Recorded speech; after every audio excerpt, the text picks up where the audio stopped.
Hi అండి. అందరూ ఎలా ఉన్నారు? నేను చాలా బాగున్నాను. మీరు కూడా బాగున్నారని, బాగుండాలని మనస్ఫూర్తిగా కోరుకుంటున్నాను. అయితే అందరూ రాఖీ పండుగ మంచిగా జరుపుకున్నారా? మేమైతే చాలా మంచిగా జరుపుకున్నాము. అయితే రాఖీ పండుగ సందర్భంగా నేను ఒక ఇన్సిడెంట్ మీకు చెప్పాలనుకుంటున్నాను. అదేంటనంటే మా పక్కింటి ఆవిడని అంటే నాకు తెలిసిన ఆవిడని మీకు బ్రదర్ ఉన్నారు కదా, రాఖీ కట్టడానికి ఎందుకు వెళ్ళలేదు అని చెప్పేసి అడిగాననమాట. అయితే నేను రాఖీ కట్టడానికి వెళ్ళనమ్మా, తను మా చిన్న చెల్లి అక్కడ దగ్గరలోనే ఉంటుంది, అన్నయ్యకి దగ్గరలోనే ఉంటుంది, తనే ప్రతి సంవత్సరం వెళ్ళి తనే రాఖీ కడుతుంది, ఇంకా నేను వెళ్ళను రాఖీ కట్టడానికి అనేసి అన్నారు. అదేంటి, సొంత బ్రదరే కదా, పోనీ పెద్దమ్మ చిన్నమ్మ పిల్లలు కూడా కాదు, బ్లడ్ రిలేటెడ్ బ్రదరే కదా, ఎందుకు అలాగా రాఖీ కట్టడానికి ఎందుకు వెళ్ళరు అని చెప్పేసి నేను అడిగాను. అడిగితే తను ఏం చెప్పారంటే, అయినా కానీ చెల్లి కడుతుంది, ఇద్దరికీ కూడా ఏదో ఒక డబ్బులు ఇవ్వాలి లేదంటే గిఫ్ట్ ఇవ్వాలి అని లోకం అయితే ఒక ఫిక్స్ చేసింది కదా ఒకటి. అది ఫిక్స్ చేసేయడం వల్ల ఏంటంటే నేను తీసుకోకపోయినా కానీ తను ఇవ్వాలి అని తనకి ఉంటుంది. ఏమి ఇవ్వలేదే, నేను తీసుకోకపోతే ఏం తీసుకోలేదు అని తనకి ఉంటుంది.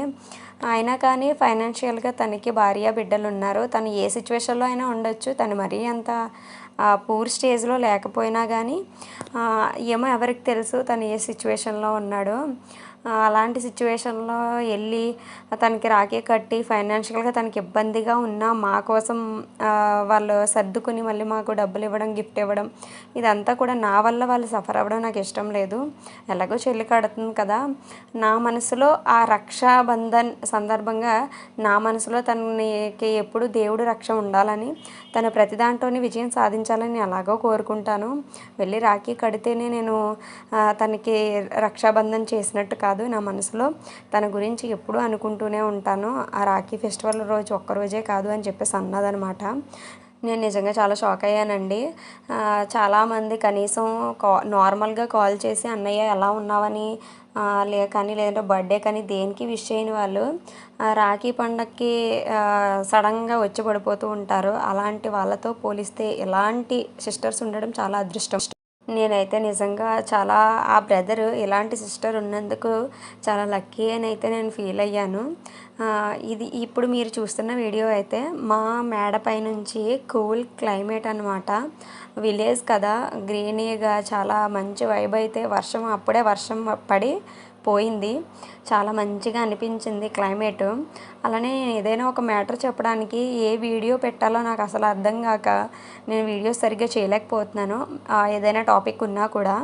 అలా అయితే ఈ గ్రీనీ వైబ్ని మీతో షేర్ చేసుకొని అలానే ఈ స్టోరీ మీకు షేర్ చేసుకోవాలని నేనైతే అనుకున్నాను. ఈ వైబ్ మీకు ఎలా ఉందో, స్టోరీ ఎలా ఉందో కామెంట్స్లో నాతో షేర్ చేసుకోవటం మాత్రం మర్చిపోవద్దు. మీరు చూస్తున్నారు కదా వీడియోలో, మా ఇంటి దగ్గరలోనే దుర్గా అమ్మవారి గుడి ఉంటుంది, అలాగే పక్కన ఆంజనేయ స్వామి గుడి అనమాట.